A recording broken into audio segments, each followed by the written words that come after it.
Ingersoll ran air compressor, a 375 with the Cummins diesel engine in it, turbocharged engine.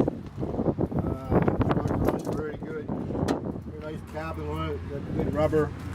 Got easy lube hubs on the wheels. Got good tread on the tire. It's got the electric brake set up on it. Put the safety chains on it. Got the breakaway cable. Good jack.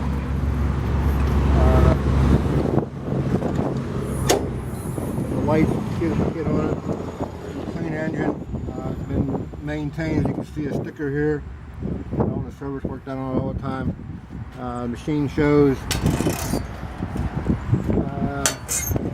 3,266 tires, and the hour meter does work. We're going to start it up for you.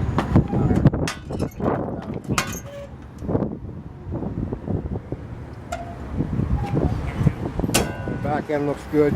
Oh. Machine. No lights on it. No leaks in the machine nowhere. The back end not banged up or anything like that. No lights on it. We start with a bill of sale, no title.